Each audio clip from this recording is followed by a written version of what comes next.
Hello students, so let's start in this session about the medieval literature. When we are talking about medieval literature, that is in the beginning of Middle Age in North India, Sanskrit language was identified और उसके बाद संस्कृत में काफ़ी सारे जो writers हैं उन्होंने अपना अपना काम लिखा। जो इस एज में जो बहुत इनिशियल एज में जो पहले राइटर्स थे जिन्होंने लिखा वो सोमदेव का कथा सरित सागर और कल्हाना का राज तारंगिनी, ये जो हिस्टोरिकल बुक्स हैं वो इंडिया के लिखे गए थे। उसके बाद गीत गोविंद जयदेव ने लिखा, Prithviraj Raso and then various Pampa, Pona and Ranna. These are important names related to Kannada literature that came. Of course, in between we have these all the people like Pampa, Pona and Ranna. ये Buddha religion जो है उससे काफ़ी ज़्यादा inspired थे और उनके जो तीर्थंकर थे उनके बारे में इन्होंने लिखा है। पोएट कंबन जो है इन्होंने रामायण को तमिल लैंग्वेज में कंपोज़ किया था। उसके बाद अगर हम दिल्ली की लैंग्वेजेस देखें तो दो फॉर्म में दिल्ली की लैंग्वेज थी, खड़ी बोली और ब्रिज भाषा। खड़ी बोली जिससे आज हम बोलते हैं वैसी खड़ी बोली, और ब्रिज भाषा जो थी वो जो रीजनल डायलेक्ट होता है उस तरीके की जो भाषा थी वो ब्रिज भाषा कहलाई जाती थी। इसी तरह से जो हीरोइक वर्क्स, मतलब जो आपका जो राजा हुआ करते थे उनकी बहादुरी को बताते हुए बुक्स जो लिखी जाती थी वो हीरोइक वर्क्स कहलाए जाते थे। साथ ही साथ पर्शियन लैंग्वेज जो दिल्ली सुल्तनत की लैंग्वेज मानी जाती थी, उसके साथ ही बहुत सारे काम पर्शियन वर्ड्स आज हम हमारी इंडियन लैंग्वेज में भी देखते हैं, उससे ही इंस्पायर हुए हुए काफ़ी सारे राइटर्स जिन्होंने पर्शियन लैंग्वेज में लिखा। तारिक ए फ़िरोज़ शाही जिन्होंने डिटेल अकाउंट दिया किसका, खिलजी का और तुगलक किंग्स का।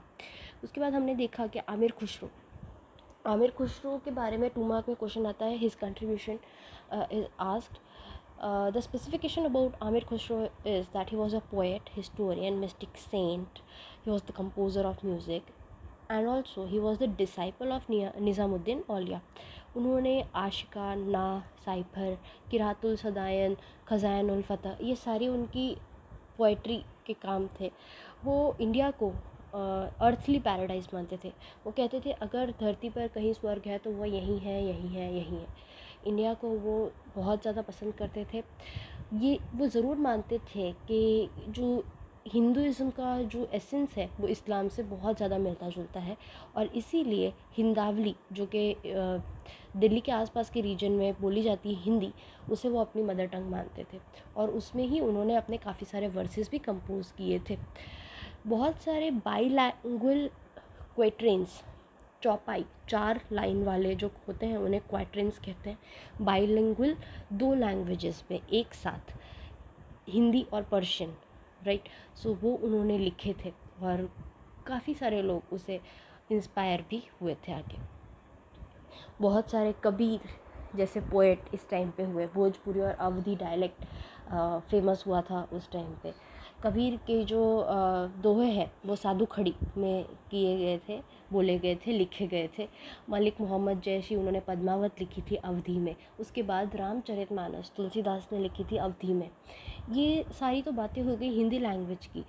पर्शियन लैंग्वेज काफ़ी ज़्यादा फेमस हुई। गुजराती लैंग्वेज की अगर बात करें तो नरसिंह मेहता उन्होंने डिवोशनल सॉन्ग लिखे। नामदेव और संत एकनाथ इन्होंने मराठी में लिखा। संस्कृत के जो वर्क्स हैं महाभारत और राज तरंगिनी, इन्हें पर्शियन में ट्रांसलेट किया गया। विजयनगर के जो राजा थे, तेलुगु लिटरेचर इस टाइम पे बहुत ज़्यादा फेमस हुआ। राजा कृष्णदेव राय जो विजयनगर के राजा थे वो तेलुगु और संस्कृत राइटर भी थे, तो उन्होंने अमुक्तमल्यद भी लिखा था। इसके अलावा आपको यहाँ पे दिया है मुग़ल पीरियड के टाइम पे आर्ट एंड आर्किटेक्चर काफ़ी ज़्यादा फेमस हुआ। काफ़ी सारे नाम यहाँ पे, तुजुक बाबर, हुमायूं नामा, किसने क्या लिखा इम्पॉर्टेंट है। मैं कुछ अभी आपको इसमें एक्सप्लेन करने जैसा कुछ भी नहीं है, but mark it, who wrote Tuzuk Babar, right, it is an autobiography. Baburnama, Gulbadan Begum. Humayun, sister of Humayun, Gulbadan Begum wrote Humayunnama. Now these are all the names as well as their works, so we have to take care that we connect the dots, who wrote what, because in a 1 mark question if it is asked identify the writer, identify the author, identify the poet, then you will have to do it on your own. Whether I say it or not, you have to identify them. Okay. Various others. The modern language is considered to be Urdu, that came in Urdu prose came in 18th century के starting में उर्दू का जन्म हुआ कहा जा सकता है।